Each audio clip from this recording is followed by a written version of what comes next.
Hello everyone, I hope you're well. Welcome back to my channel, welcome back for another video. Today I am going to sort of evaluate these places that I've travelled to on my scratch poster, which is apparently the top 100 places, the ultimate travel list. So I've been to 20 of them on here. Some of them are cheated a little bit, but I'll explain that when we get to them. So yeah, these aren't in any particular order, it's just the order that they're in on the scratch map. They're not sort of rated or in chronological order, so it's just whenever I went there I scratched it on the scratch map. So without further ado, I'm balanced very precariously on my sofa, so yeah, let's get into it. Okay, so I'm going to try and balance myself so that we can see everything. So the first place at the top here is the Golden Gate Bridge in San Francisco. What I'll do is I'll try and insert some clips or photos of when I went there. 100% recommend going here. Loved the bridge, but also loved San Francisco.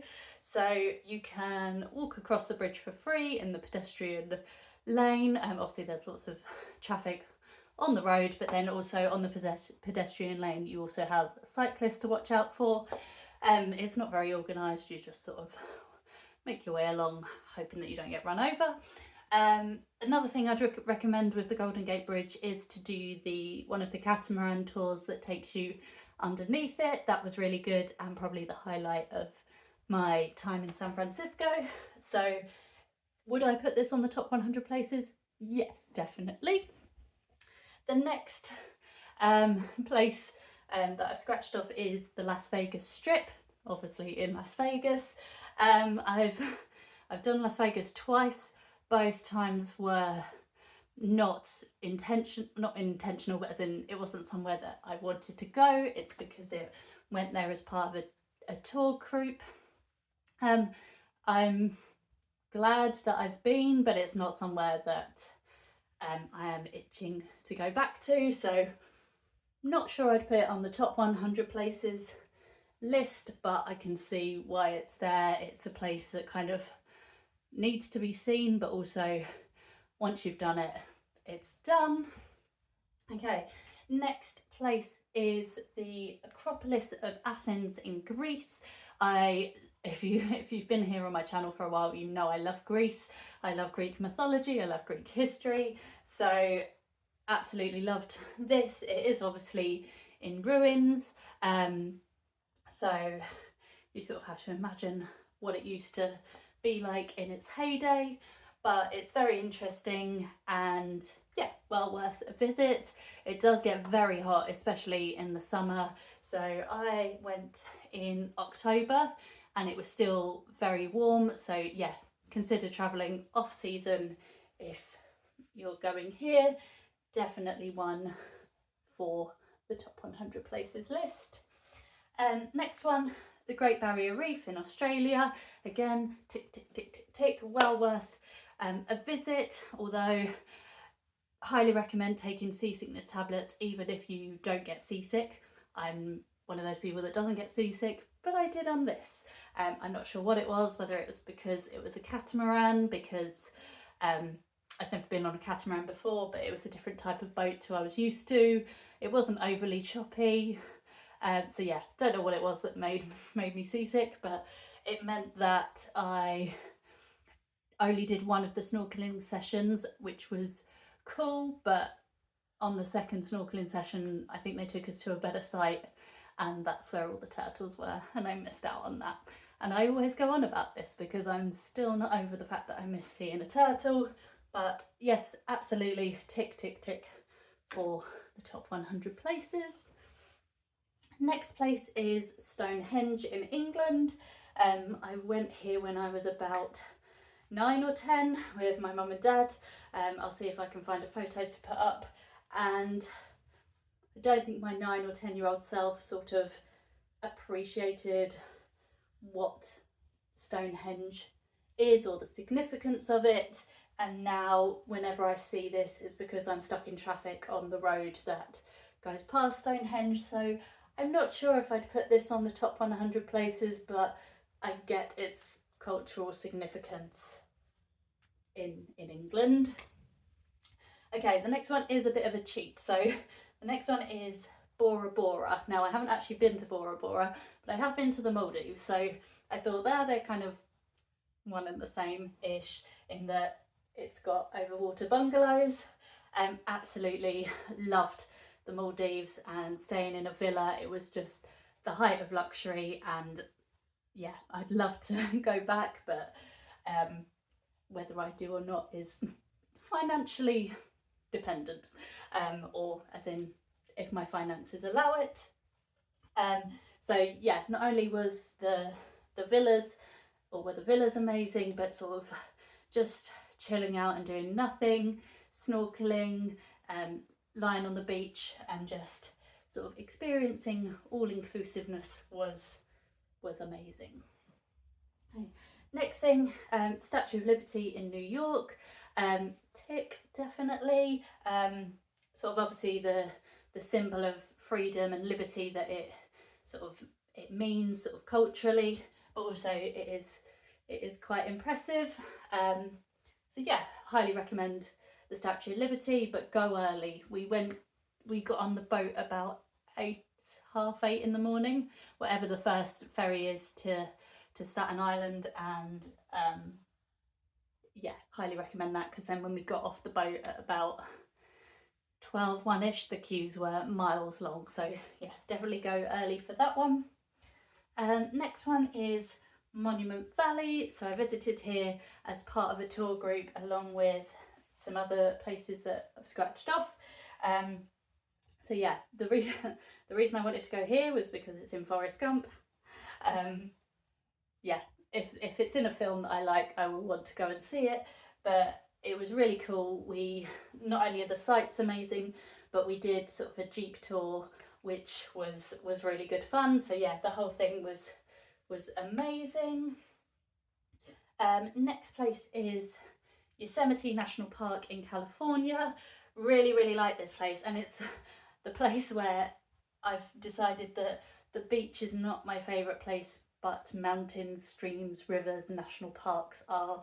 And yeah, I feel like that's sort of blasphemy given the channel name. But yeah, I still love a beach, but there's just something so calming about trees that, yeah, I absolutely loved Yosemite. And I was only there for not even a day. It was part of a tour group, and would love to go and spend sort of 2 or 3 days just hiking around there.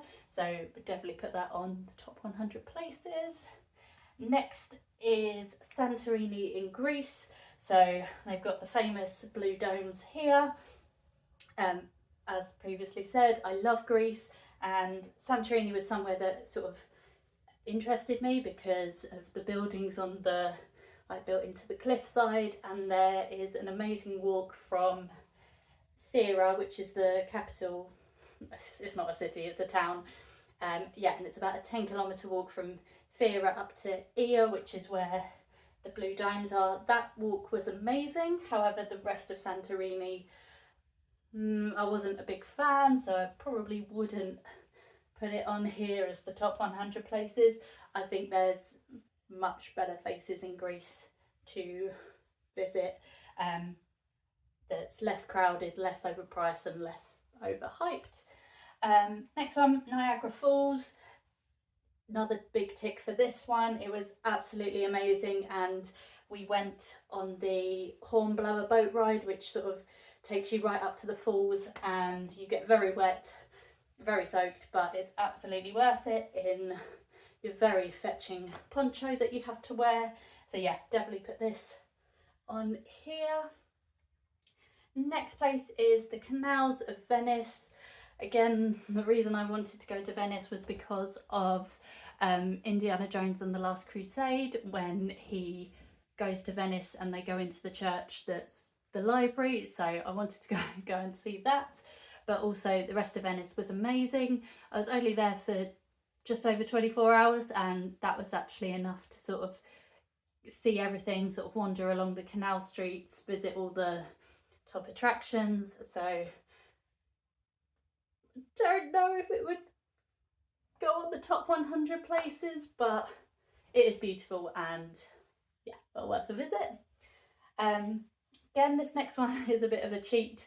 So this is Sequoia National Park in the USA. So we sort of bypassed this on our trip, but we did see some redwood trees en route to Yosemite. So yeah, sort of cheated a bit in that we didn't actually go to the national park, but we saw some trees that looked like these, so I crossed it off. So yeah, can't make a formal comment on that, but the trees were impressive. I'm out of breath. The next one is the Grand Canyon.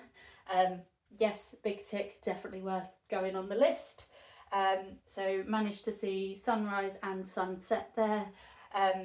Another place that I was only there for one night on a group tour, but would happily love to stay there for longer and do lots of little hikes there. And the same with Antelope Canyon. So I did Monument Valley, Grand Canyon and Antelope Canyon all on the same trip. And of the three of them, I think Antelope Canyon was my favourite. Absolutely loved it.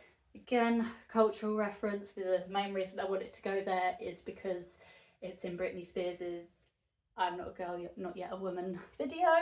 But yeah, to hear about the formation of the canyon and to walk through it was absolutely amazing. Next one is the Burj Khalifa in Dubai. This is another cheat one because I only saw it from the window of a plane. On the way to Australia, we had a layover in Dubai and I saw it out the plane window. Dubai is not somewhere that I'm desperate to visit sort of properly, so I was like, I'm probably never gonna go to Dubai officially, so the fact that I've seen it from the plane window, give it a little scratch off. But yeah, definitely cheating with that one. But hey, next one is the Colosseum in Rome. I was about 14 when I visited this, so it's not that I don't remember it, but I just don't remember it very clearly. But again, like the ancient Greeks, I love the ancient Romans, all the history there. So yeah, it was quite impressive. You had to obviously do a lot of imagining for what it would used to look like, but yes, I'd put that on here. Got two more, we've got this. The next one is the Golden Circle in Iceland. The views and sights we saw were amazing. So we saw the geyser, which was really cool. It goes off quite frequently, so you've got a good chance of seeing it, but also sort of waiting for the anticipation of when it's going to erupt was quite fun. So yeah, would put that on the top 100 places. And then lastly, Westminster Abbey. Again, it's a bit of a cheap one, and I feel sort of having lived in England all my life and only less than an hour's train journey from London, I've only ever walked past it. I've not actually gone in it, but I've seen it on TV, and yeah, I was like, let's just scratch this one off. But it is somewhere I'd like to go in properly, but to see it from the outside is pretty impressive, and yeah, well worth a visit if you're ever in London. So yeah, that's sort of an overview of the places I've been. If I had to do a top 5 of these, I would put Antelope Canyon, the Great Barrier Reef. Oh, I've missed one, and it would be one of my top 5. It is Ayers Rock or Uluru National Park in Australia. When I was planning my trip to Australia, this was one place I really wanted to go, and then part of me was like, but it's just a big rock, what's so special about it? But it is really cool watching it change colour and just hearing all the Aboriginal stories from there. So yeah, definitely well worth a visit. So yeah, top 5 would be Antelope Canyon, Ayers Rock, Great Barrier Reef, Yosemite, and then a toss up between the Golden Gate Bridge and Niagara Falls, or the Maldives for spot number 5. So yeah, maybe I have to do a top 8 instead, or just include most of them. So yeah, looking forward to hopefully scratching some more places off. The next one I hope I get to do is either Banff National Park in Canada or Cinque Terre in Italy. So yeah, that's my scratch map so far. Maybe I'll do an updated version if and when scratch some more off. So yeah, I'll leave this video here. Thank you very much for watching, and I'll see you in the next one. Bye!